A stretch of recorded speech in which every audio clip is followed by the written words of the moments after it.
முன்னாள் அமைச்சர் விஜயதாச ராஜபக்சவின் மகன் ரகித் ராஜபக்ச, ஐக்கிய மக்கள் சக்தியின் ஹொரணை தொகுதி அமைப்பாளர் சரித் அபேசிங்க மற்றும் சிவில் விமான போக்குவரத்து அதிகார சபை மற்றும் விமான சேவைகள் நிறுவனத்தின் முன்னாள் பணிப்பாளர் வருஷ ஹென்னதிகே அருணஸ்ரீ சத்துரங்க ஆகியோருக்கு எதிராக லஞ்ச ஊழல் விசாரணை ஆணைக்குழுவினரால் தாக்கல் செய்யப்பட்ட வழக்கு இன்று கொழும்பு பிரதம நீதவான் அசங்க எஸ் போதரகம முன்னிலையில் மீண்டும் விசாரணைக்கு எடுத்துக் கொள்ளப்பட்டது.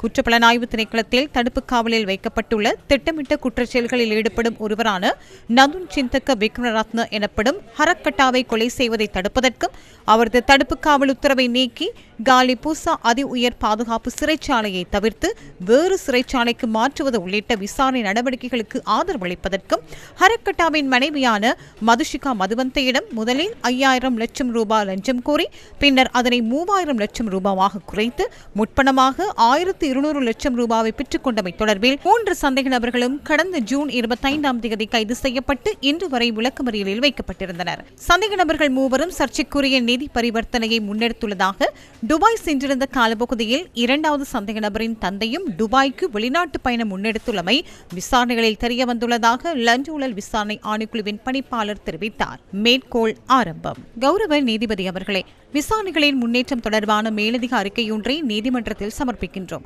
இதுவரை முன்னெடுக்கப்பட்டுள்ள விசாரணைகளின் மூலம் 2வது சந்தேக நபரின் தந்தையும் துபாய் சென்றிருந்தமை தொடர்பான புதிய தகவலை விசாரணை அதிகாரிகள் கண்டறிந்துள்ளனர்.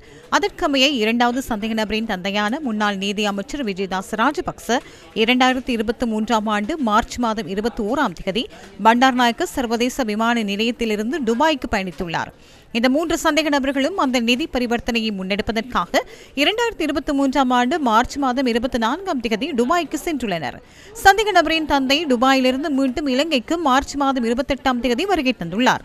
சந்தேக நபர்கள் மூவரும் நிதி பரிவர்த்தனையை நிறைவு செய்து மார்ச் மாதம் 29ஆம் தேதி மீண்டும் நாட்டுக்கு வருகை தந்துள்ளனர்.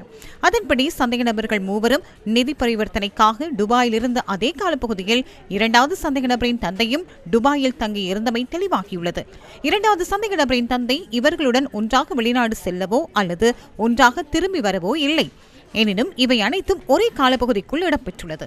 எனவே 2வது சந்தேக நபரின் தந்தை துபாய்க்கு சென்று அந்த காலப்பகுதியில் சந்தித்த நபர்கள் யார் மற்றும் அங்கு என்ன செய்தார் என்பது தொடர்பான விசாரணைகள் முன்னெடுக்கப்பட்டுள்ளன.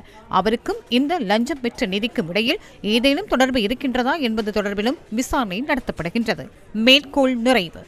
முதல் சந்தேக நபரான சரித் அபேசிங்க ஹரக்கட்டாவின் மனைவியான மதுஷிகா மதுவந்தியிடமிருந்து பெற்றுக்கொண்ட 2 கோடி ரூபாய் லஞ்சப்பணத்தை நுகேகுட நாவல வீதி விஜயபா மாவட்டத்தில் உள்ள முகவரியில் வைத்து கொலை செய்யப்பட்ட மிதிகம பிரதேச சபையின் தவிசாளரான மிதிகம லசந்த விக்ரமசிங்கவிடம் வழங்குவதற்கு நடவடிக்கை எடுத்திருந்ததாக லஞ்ச ஊழல் ஆணைக்குழுவின் உதவி பணிப்பாளர் அனுஷா சம்பத் பெரும தெரிவித்தார். முதல் சந்தேக நபரான சரித் அபேசிங்க ஹரக்கட்டாவின் மனைவியான மதுஷிகா மதுவந்தியிடமிருந்து பெற்றுக்கொண்ட 2 கோடி ரூபாய் லஞ்ச பணத்தை நுகேகுட நாவல வீதி விஜயபா மாவட்டத்தில் உள்ள முகவரியில் வைத்து கொலை செய்யப்பட்ட மிதிகம பிரதேச சபையின் தவிசாளரான மிதிகம லசந்த விக்ரமசிங்கவிடம் வழங்குவதற்கு நடவடிக்கை எடுத்திருந்ததாக லஞ்ச ஊழல் ஆணைக்குழுவின் உதவி பணிப்பாளர் அனுஷா சம்பந்த பெரும தெரிவித்தார்.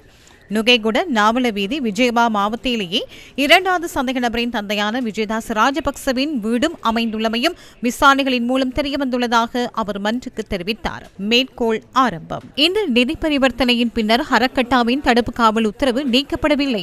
அவர் வேறு சிறைச்சாலைக்கு மாற்றப்பட்டமையினாலும் ஹரக்கட்டாவின் மனைவி அவரது நெருங்கிய நண்பரான ஹேபி எனப்படும் நிர்மல பண்டார என்பவரை தொலைபேசி ஊடாக தொடர்பு கொண்டு நிதியை மீண்டும் வழங்குமாறு தொடர்ச்சியாக வற்புறுத்தி வந்துள்ளார். அதனை ஹேபி 1வது சந்தேக நபருக்கு அறிவித்துள்ளார்.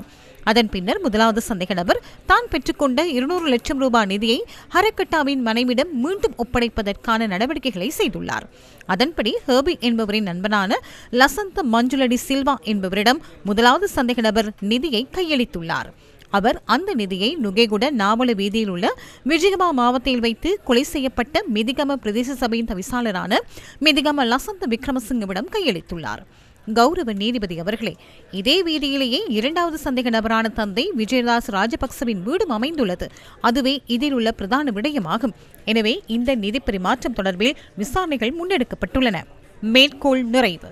ஹரக்கட்டா எனப்படும் நதுன் சிந்தக விக்ரமரத்ன தடுப்பு காவலில் வைக்கப்பட்டிருந்த காலப்பகுதியில் குற்றப்புலனாய்வு திணைக்களத்தின் விசாரணை அதிகாரிகள் செயற்பட்ட விதம் தொடர்பான விசாரணைகளும் ஆரம்பிக்கப்பட்டதாக உதவி பணிப்பாளர் அனுஷா சம்பந்த பெரும தெரிவித்தார். மேற்கோள் ஆரம்பம். கௌரவ நீதிபதி அவர்களே, நதுன் சிந்தக்க எனப்படும் ஹரக்கட்டா மடகஸ்காரில் வைத்து குற்றப்புலனாய்வு திணைக்களத்தினரால் கைது செய்யப்பட்டார். அதன் பின்னர் அவர் குற்றப்புலனாய்வு திணைக்களத்தின் பொறுப்பில் தடுப்பு காவலில் வைக்கப்பட்டிருந்தார். அவர் தடுப்பு காவலில் வைக்கப்பட்டதன் பின்னர் குற்றப்புலனாய்வு திணைக்கள அதிகாரிகள் செயற்பட்ட விதம் மற்றும் அவர் தொடர்பான விசாரணை நடவடிக்கைகள் முன்னெடுக்கப்பட்ட விதம் தொடர்பான விசாரணைகளும் ஆரம்பிக்கப்பட்டுள்ளன. மேற்கோள் நிறைவு.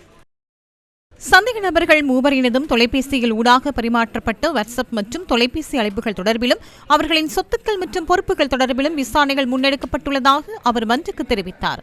முதலாவது சந்தேக நபரான சரித் அபேசிங்க சார்பில் மன்றில் முன்னிலையான சட்டத்தரணி அசோக் வீரசூரிய சந்தேக நபருக்கு பிணை வழங்க மறுப்பதற்கு போதுமான காரணங்கள் இல்லாமையினால் அவரை பிணையில் விடுவிக்குமாறு கோரிக்கை விடுத்தார். கௌரவ நீதிபதி அவர்களே, பாரிய குற்றச்சாட்டுகளின் கீழ் தடுப்பு காவலில் வைக்கப்பட்டுள்ளவர்கள் வழங்கிய வாக்குமூலங்களின் அடிப்படையில் மாத்திரம் எனது சேவை பெறுநரை விளக்கமறியலில் வைக்க முடியாது.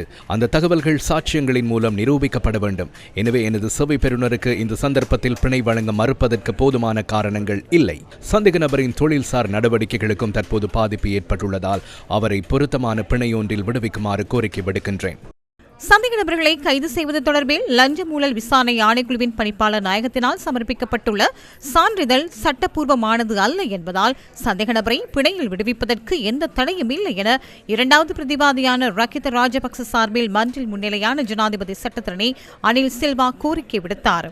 சந்தேக நபரின் உயிருக்கு ஆபத்து இருப்பதால் அவரை பிணையில் விடுவிக்குமாறு மூன்றாவது சந்தேக நபராக பெயரிடப்பட்டுள்ள வருஷ ஹெனத்திகே அருணஸ்ரீ சத்துரங்க சார்பில் முன்னிலையான சட்டத்தரணி கீத் கருணாரத்னம் மன்றில் கோரிக்கை விடுத்தார். விடயங்களை ஆராய்ந்த நீதவான் சந்தேக நபர்களின் பிணை கோரிக்கையை நிராகரித்ததுடன் அவர்களை எதிர்வரும் 17ஆம் தேதி வரை மீண்டும் விளக்கமறியலில் வைக்குமாறு உத்தரவிட்டார். மேற்கோள் ஆரம்பம். இரண்டு தரப்பினரால் முன்வைக்கப்பட்ட விடயங்களை நீதிமன்றம் பரிசீலித்தது. ஊழல் எதிர்ப்பு சட்டத்தின் 149(1) பிரிவின் கீழ் சந்தேக நபர்களை கைது செய்தமை தொடர்பில் லஞ்ச ஊழல் ஆணைக்குழுவின் பணிப்பாளர் நாயகம் வழங்கிய சான்றிதழ் சட்டவிரோதமானது என சந்தேக நபர் தரப்பு வாதிட்டது. அதனை நீதிமன்றம் ஏற்றுக்கொள்ளவில்லை. லஞ்ச ஊழல் ஆணைக்குழுவினால் இன்று சமர்ப்பிக்கப்பட்ட மேலதிக அறிக்கைக்கு அமைய விசாரணை தொடர்பான புதிய தகவல்கள் வெளிப்படுத்தப்பட்டுள்ளன. அது தொடர்பிலும் நீதிமன்றம் கவனம் செலுத்தியுள்ளது. சந்தேக நபர்களின் உயிர்களுக்கு ஆபத்து இருப்பதால் அவர்களை சிறையில் வைப்பது பொருத்தமற்றது என கூறப்பட்டது. சந்தேக நபர்களின் பாதுகாப்புக்கு தேவையான நடவடிக்கைகளை எடுக்குமாறு சிறைச்சாலை அத்தியட்சகருக்கு ஏற்கனவே உத்தரவிடப்பட்டுள்ளது. எனவே அது சந்தேக நபர்களுக்கு பிணை வழங்குவதற்கான விசேட காரணியாக அமையாது. இந்த சந்தர்ப்பத்தில் சந்தேக நபர்களுக்கு பிணை வழங்குவதற்கான விசேட காரணங்கள் எதுவும் இல்லை. சந்தேக நபர்கள் சார்பில் முன்வைக்கப்பட்ட பிணை கோரிக்கைகள் நிராகரிக்கப்படுகின்றன. சந்தேக நபர்கள் ஜூலை 17ஆம் தேதி வரை விளக்கமறியலில் வைக்கப்படுகின்றனர். எதிர்வரும் 17ஆம் தேதி வழக்கு மீண்டும் விசாரணைக்கு எடுத்துக் கொள்ளப்பட உள்ளது.